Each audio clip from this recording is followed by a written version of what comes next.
Welcome to the Toastmasters Podcast, the official podcast of Toastmasters International. Hello, everybody. This is Greg Gazin. Albert Einstein once said, "Don't listen to the person who has the answers. Listen to the person who has the questions." Now, folks, I'm not suggesting that as host you simply listen to me, but rather I wanted to plant a seed in your mind that the idea of questions can open the doors to possibilities, exploration, and growth. But I do encourage you to listen to our guest today, who is an expert on the topic of conversations and the art of questioning.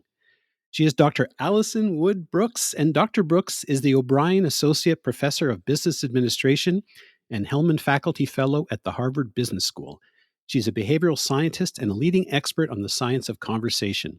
Her award-winning research has been published in top academic journals and is regularly cited in media outlets such as the New York Times, the Wall Street Journal, Harvard Business Review, and NPR.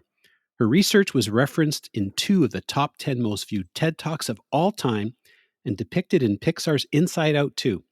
In 2021, she was named a Best 40 Under 40 Business School Professor by Poets and Quants.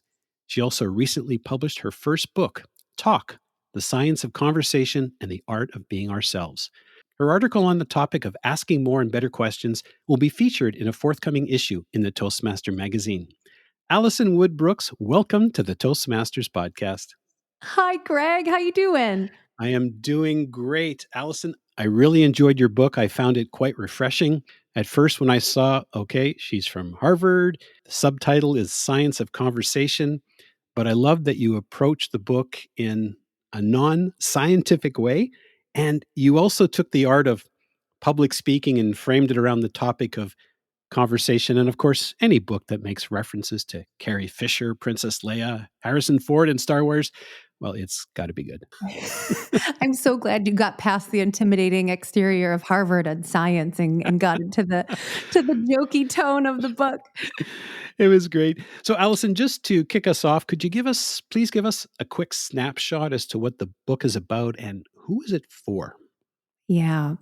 Well, we have to talk to people to achieve everything that we want in life. And I looked around, and as a human being and as a behavioral scientist, I realized that so many of the books that have been written in the world and so many of the courses that we teach in our business schools and law schools and universities focus on difficult conversations. They focus on those obviously fraught interactions where you are disagreeing with people, or you have to negotiate, or you have to give hard feedback, which is so important and so obviously hard.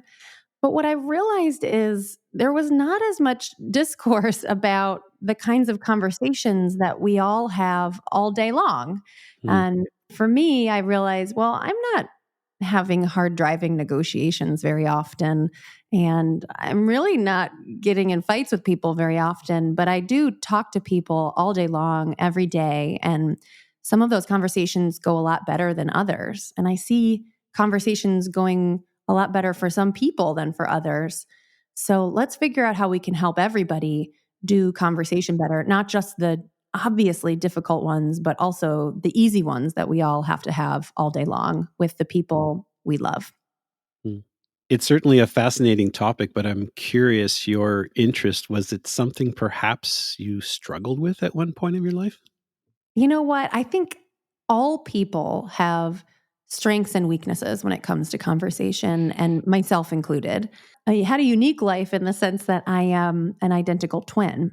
I had an identical copy of myself sort of standing shoulder to shoulder next to me for my whole childhood, which is a unique experience. It's sort of like watching a version of yourself interact in the social world. I could see her having moments of success where she's making people laugh or seeming so competent or being so kind, and also see her having moments that flop like everybody else. And it's almost like I got extra feedback about conversation. And of course, she was just there all the time telling me when I did well and not well. And so I kind of became more keenly attuned to what parts of conversation maybe I have strength and the parts where I have weaknesses. As I've developed a course at Harvard called Talk, and have now taught this course to thousands of MBA students and executives, what I've realized is that everybody has strengths and weaknesses. The trick is figuring out what they are, leaning into your strengths, and trying to improve on your weaknesses over time. I love that you included the story about being a twin in the book, and you call her your real life mirror. I'm Yes, kind of wondering, is that a good thing or a bad thing? I don't know any different, right? I don't know what it's like to not have a twin, but it really, in many ways, is very lucky. You really do get extra feedback. You have a kind of built-in bestie, a built-in best friend, but it is also like a weird existence where, much of my childhood and still into adulthood, we live in the same community. So to have so many of your friends have to pause and wonder who you are when they see you is a really unique thing about being a twin.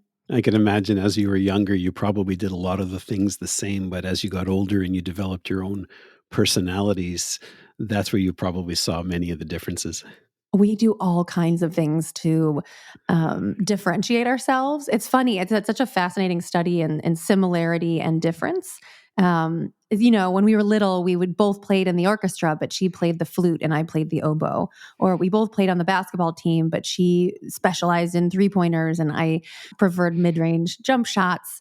And even now that we're adults, when I moved to the same town as her, we decided to, start wearing our hair very differently from each other to help all of our neighbors and friends to be able to tell us apart. And the same is true for her behavioral tendencies, right? Her personality and mine, and how we've sort of specialized and differentiated ourselves over time. Sounds like a good movie topic, but I digress for a moment there. Now, the book, the title Talk, of course, is an acronym. It is. T is the topic, A is for asking, L is for levity, and K is for kindness. And I was just thinking if we had maybe 5 to 6 hours, we probably could cover a lot of it. But I thought I'd love to specifically focus on the asking portion.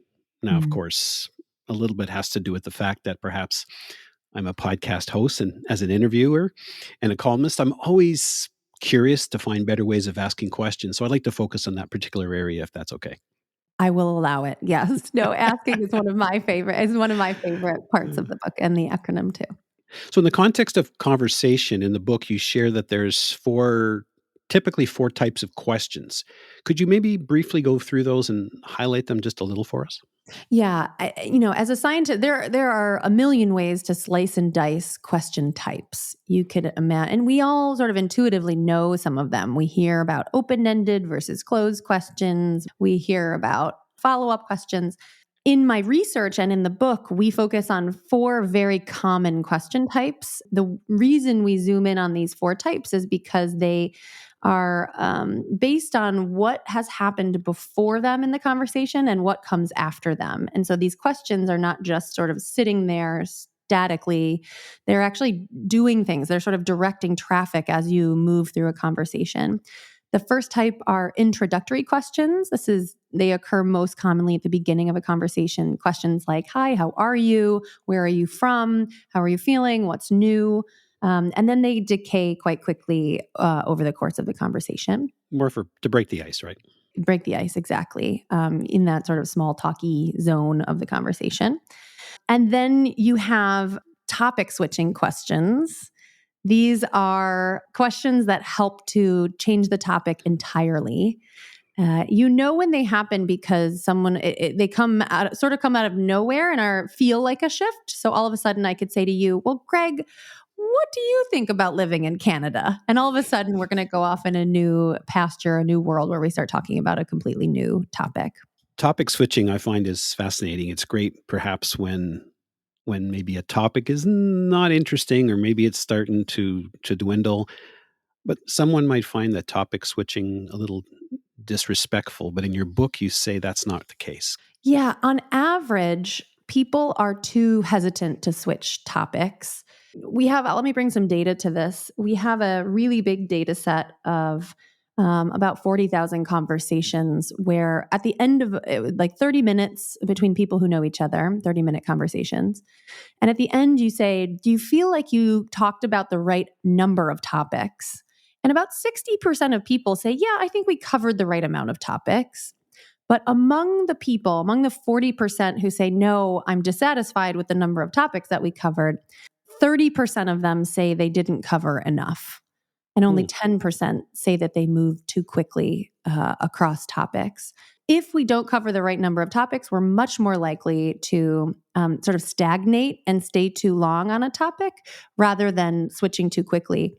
And for whatever reason, I think we all have a lot of fears that switching topics will feel rude or abrasive or disrespectful, which holds us back from moving at a quicker clip or quicker pace across topics during our conversations. And this fear is a bit misplaced. So it sounds like you need to be good at topic switching rather than just looking at it as a last resort. Absolutely. Topic switching is a skill, and it's a skill that a lot of great conversationalists you'll start to notice are quite good at.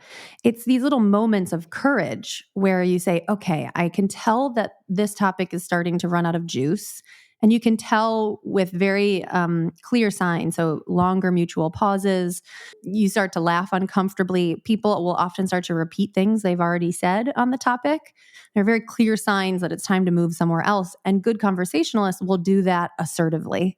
And it really is a little moment of courage that can be helped with a lot of tactics, right? So like having thought ahead about what you could talk about with somebody helps in those little moments where you need courage and an idea about where you can go next. That's fascinating. And I'm sure someone who's good at it could probably do it and you don't even realize it was happening. Absolutely. Because that's the power of topic switching. If someone goes somewhere else and is excited about it, you just go there with them and you're excited to go there with them. And so it doesn't feel as jarring as we fear that it will. Yeah, it sounds like it could lead to either some interesting conversation or perhaps you can go down a bunch of bunny trails and get away from where you originally were planning on going. Exactly. Alison, I listened to your conversation with Alan Alda. Those of you know Alan Alda, fame from MASH, Hawkeye Pierce, and he has a podcast called Clear and Vivid. And one of the things that I noticed is that he was interviewing you, but you turned the tables around and you started asking him questions. And I'm not sure if that's related to topic switching, but I'm curious, was that planned or was that just your nature? It was definitely not planned. And I will tell you, having been on this book tour for talk, I've been put in the place of sort of wearing this expert hat a lot of the time. And so you show up and the norm and the expectation is that an interviewer is going to be asking me questions and I'm going to be answering. But my nature is so strongly the opposite. I'm much more comfortable when I'm asking other people questions because I'm truly so curious to learn about other people and to understand them and to figure out what they need or what they're going to find fun or helpful. Anytime I'm in these interviews, I think it happens quite commonly that I'll just out of habit kind of turn the tables around to the position that I'm more comfortable with, which is me asking questions instead of answering them. Yeah, me too. And that leads us nicely into the next question. How's that for topic switching? Great. So the third type of question that we use in our typology are mirror questions.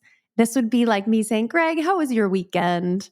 And then you give me an answer and you say, well, how was your weekend? Right? So reciprocal question asking. These are interesting. They're very often sort of dutiful. People are asking a mirror question because they feel like they have to be polite or just to keep the conversation alive. Like they're not sure where else they should go. So they just lean on mirror questions to keep it from getting awkward. And that's okay. They're not the best, but they're okay. What we should remember is if someone asks us a mirror question, they may not be deeply curious and excited about that question, right? Like there's a good chance they're just asking it out of habit or out of politeness. They don't really want to know what you did last weekend. But they're like in that moment, they're most excited to just keep the conversation alive. And that goal is totally great and fine. You should just realize like, oh, they may not have a deep, undying need to know about your weekend. But I can see it being powerful in the sense that maybe someone asks you a question, you're not really sure how to answer it. So you listen to what they have to say, and then maybe that can help move the conversation forward. Absolutely. Conversation is so profoundly co-constructed and back and forth. I think a mistake a lot of people make is that they feel nervous because talking about certain topics because they don't know a lot about those topics or they don't know what to say. But what is so beautiful about conversation is that you can always ask questions, right? Like it's actually sometimes even better when you don't have expertise or knowledge because you have more to learn about from your partner. And if you can really tap the back and forth, the interactivity of question asking and answering, that's when a conversation gets really good. Is that you're quickly learning from each other. And so this fear of I'm not sure I'm going to know what to say, or I don't have a lot of expertise or knowledge, like those fears are often very misplaced. I'm starting to feel that if I'm in a conversation and I'm finding myself lost, if I all of a sudden keep thinking, okay, have we gone through the introductory? Have we done the mirroring? Maybe we could do topic switching. That might help me to start that conversation going.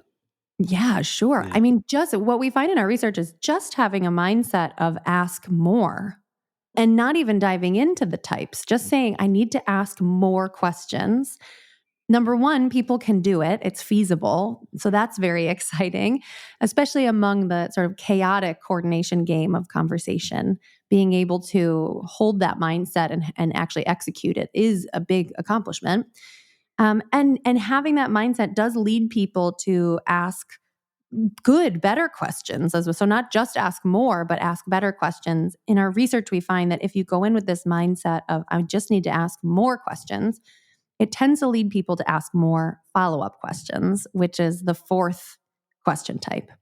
Follow-up questions follow up on anything that your partner has said before, and they are superheroes. They show that you were listening to your partner, that you heard them, and that you care enough to ask for more information. So they're highly responsive to your partner. What we find in our research is that asking more follow-up questions increases enjoyment of the conversation. It increases information exchange. It helps you escape from small talk quite quickly. And most importantly, it just increases likability. When people are asking you follow up questions, you like them more. You feel like they are listening to you and care and they like what you're saying and they want to hear more of it. That's pretty magical. I met a fellow on the plane once and he did 95% of the talking. I asked him the odd question here and there. And at the end of the conversation, he found me interesting. Oh, isn't that so? And you know what? The same thing happens sometimes with humor as well. When you look at the people, lots of people rate as funny. When you actually look at their behavior in conversation, often they're not actually making more jokes, they're just laughing more. And the same is true for question asking, even though it feels like, oh, I'm not saying anything interesting. I'm just asking questions. At the end of a conversation, very often people will say, that was really an interesting conversation. And I think it's a combination of that people love talking about themselves. They like being asked questions, but also the power of questions is that it makes the conversation overall just much more interactive. There's more bubbling back and forth. You feel more connected. You're exchanging more information. And they attribute all of those positive things to you, even if you've shared very little. I guess if you ask a follow-up question and more information is coming out, then it could actually increase the value of the original question. For sure. I think in public discourse, there's a lot of debates about, well, here are the 10 questions you should ask at a job interview, or here are 10 questions to make small talk better, or whatever. I always cringe a little bit about those recommendations because what our research suggests is like, it almost doesn't matter where you start. It matters less where you start at the beginning of each topic. What matters more is that there are many turns of the conversation that come after that original topic seed, and how those turns unfold can make a topic good. So that's sort of this distinction between, do we need to choose good topics or do we need to make any topic good? And I tend to lean in the direction of, I think we can make any topic good if you're asking good follow-up questions, if you're giving really wonderful affirmation to your partner all the way along, if you're looking for moments of levity, if you're listening to each other and showing it, if you're caring for each other. It almost doesn't matter where you start because it's going to get good. It's interesting. I'm thinking back to an article I wrote about a decade ago, and what you're saying is, for the most part, pretty much exactly what transpired. I was interviewing this gentleman. They were developing oil rig training software, but it was based on gaming technology. And I was trying to find a way of being able to explain this because this was for a general audience. And a lot of what he was speaking on was fairly technical. So I had asked him the original question. I wasn't really getting what I was looking for. So I asked him some additional questions. And then finally, he came out and said, my partner and I were sitting at the Tap and Gill pub having a Guinness, and we thought we're going to build a holodeck from Star Trek. And OMG, it was like, that was the light bulb moment. So it took a while to get to the point because my original question or first original questions didn't bring out the essence. And so the follow-up was what actually generated the value. It's so often the case that the follow-up is what generates the value. Because if you ask, sometimes I think it almost is better to ask the wrong question first because it's going to be revealed in their answer that it's not quite what you're looking for. And the way people answer questions is so revealing. It's almost like it's a treasure hunt and you're looking for these little golden nuggets in their answer. And they're either going to give you a golden nugget and you can follow up on it, or you're going to feel like, oh, I'm not seeing a golden nugget here. Let me ask this in a different way.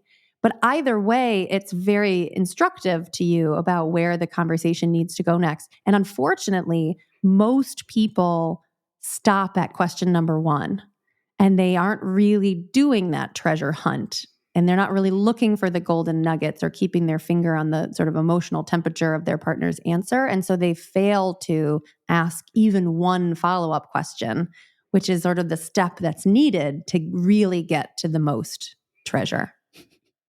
Wow. The irony here was that the article came out just when the new Star Trek movie was coming out. So of course his phone exploded. It's so great. That story is nerdy on so many levels, Greg. It's so endearing. Yeah. What you're bringing up brings me with more follow-up questions. And one of them was on wrong questions. And I'll ask you about that in a moment. But with follow-up questions, for me, for example, with the Toastmasters podcast, our raison d'etre for the podcast is to amplify the words, the pictures, the stories, the messages from the articles in the Toastmaster magazine. So, of course, my goal is to curate a series of questions to accomplish that. So what I'm wondering is, how do you balance the need for follow-up questions, or how do you balance the ability to have follow-up questions when you already seem to have a list of questions prepared and there's only so much time? This is such a great question. This is really the key to excellent conversation. It's the balance between preparedness ahead of time, forethought, thinking ahead about all the things that you would love to cover. And then once you're immersed in the sort of chaos, the coordination game of live conversation, finding the flexibility to let some things go, take a deeper dive on things that seem more fruitful than you could have anticipated, resequence the questions that you had brainstormed ahead of time, right? So this balance between preparedness and flexibility in the moment. And there's this great quote from the jazz saxophonist Charlie Parker, who said, as a professional jazz musician, you practice, practice, practice. You prepare, prepare, prepare. But when you get up on the stage, when you get up on the bandstand, you got to let it all go and just wail. And I think that really is also true for live conversation, for synchronous dialogue, is we can all benefit from a bit more forethought, but we can also all push ourselves to be more flexible in the moment as well and more nimble of sequencing and keeping our eyes and ears attuned to where does this conversation need to go now? Where is their promise? Where are those golden nuggets? What is my partner feeling excited about? What are they maybe seeming bored on, so that we move away from it more quickly? Being nimble and perceptive in the moment is so important. You mentioned wrong questions. I'm thinking to myself, that's probably when you open your mouth and you say something and you wish that you could rewind. Listen, I have these moments happen too. We all have these foot and mouth moments where you wish you could go back and get a redo. Let me tell you about a couple bad question types. They're not so much bad or wrong questions as they are less than ideal patterns of questioning. And again, just like the types of questions that I described earlier, introductory questions, mirror questions, topic switching, and follow-up, bad patterns of questions are really about the patterns, right? It's like about how are we taking turns, not just about the question itself, but about, am I listening to your answer? Am I giving full attention and respect to what you're sharing with me? Am I turning it back to myself too quickly? Am I asking you a question to make you look bad? So it's a lot about the psychology of, what are my intentions? What are your intentions? And are we in this together? So let me give you an example. Imagine I said to you, Greg, have you gone skiing recently? And you say, yeah, I'm Canadian. I love skiing. My favorite is going skiing in the Rockies at Whistler or whatever. And I don't really respond to your answer, but instead I just say, well, let me tell you about how I took my kids skiing over spring break. We went to Beaver Creek in Colorado, and I go on and on and on about this trip that I took my kids skiing. Mm-hmm. It's fine. A good conversation often is about both people taking turns sharing with each other. What's bad about this pattern is that it follows the arc of a boomerang.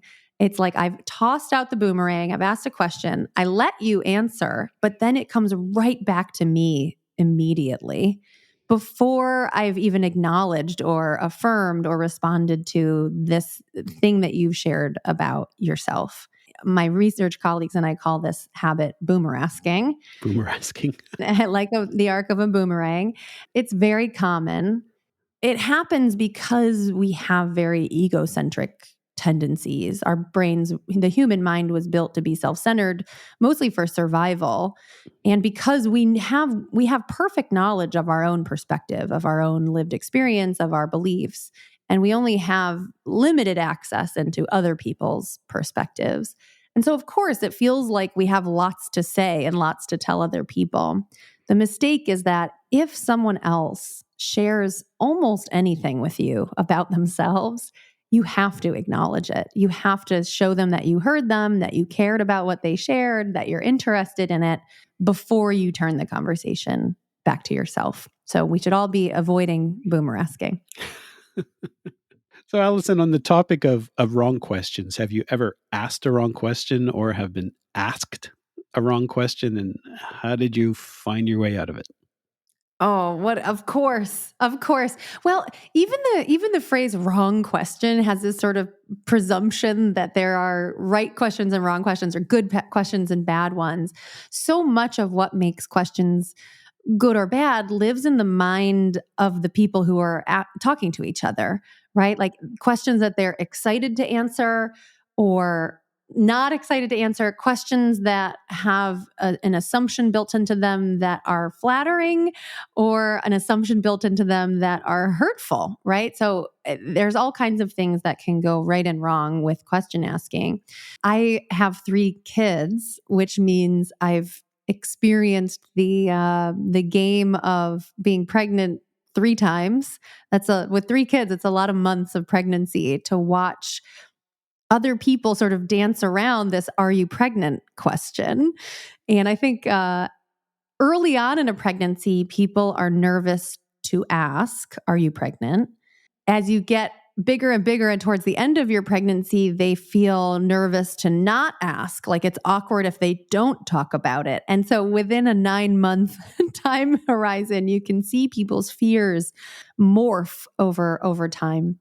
There's really nice research that shows that on average, we are too afraid of asking sensitive questions. That on average, if you ask people to actually ask the questions that feel too sensitive to ask, it doesn't make the conversation worse and often makes the conversation much better, including the sort of, are you pregnant, right? So asking sensitive questions itself suggests that someone feels close enough to you or trusting enough that they feel confident to ask you those questions. Of course, there are all kinds of caveats and exceptions to this. One phrase that has stuck with me and that I think is true is that there is no such thing as a sensitive question, but there are such a thing as sensitive contexts. In private, between close friends, you would hope that you could say, I'm so excited to ask you, are you pregnant? But if you were to ask that same question in front of a room full of strangers very early on, or with a couple that's been struggling with fertility, all of a sudden, that's not an okay question to ask.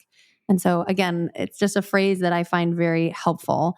There's no such thing as a sensitive question. There's only sensitive contexts. And so we, as good conversationalists, it's our job to read the room, read ourselves, read our partners, and figure out what's an appropriate question to ask in each context. If you've enjoyed this episode and all the questions, and even better, all of the answers, please stay tuned for part 2 coming up in our next episode. In part 2, Harvard professor and author Alison Wood Brooks returns as we continue our deep dive into the power of asking better questions, drawing from her opening story in the questions chapter of her book, Talk, The Science of Conversation and the Art of Being Ourselves. We'll explore how NPR's Terry Gross and the late Carrie Fisher, best known as Star Wars Princess Leia, built a relationship over 3 decades of interviews with questions that evolved alongside their connection. Alison also shares tips on reframing sensitive topics, using AI for prep, and creating more emotionally engaging conversations for podcasts, table topics, and everyday life. If you can't wait for the next episode and you want to find out more about Alison, you can reach her at AlisonWoodBrooks.com, and that's Alison, Alison, Alison with one L. Stay tuned for part 2.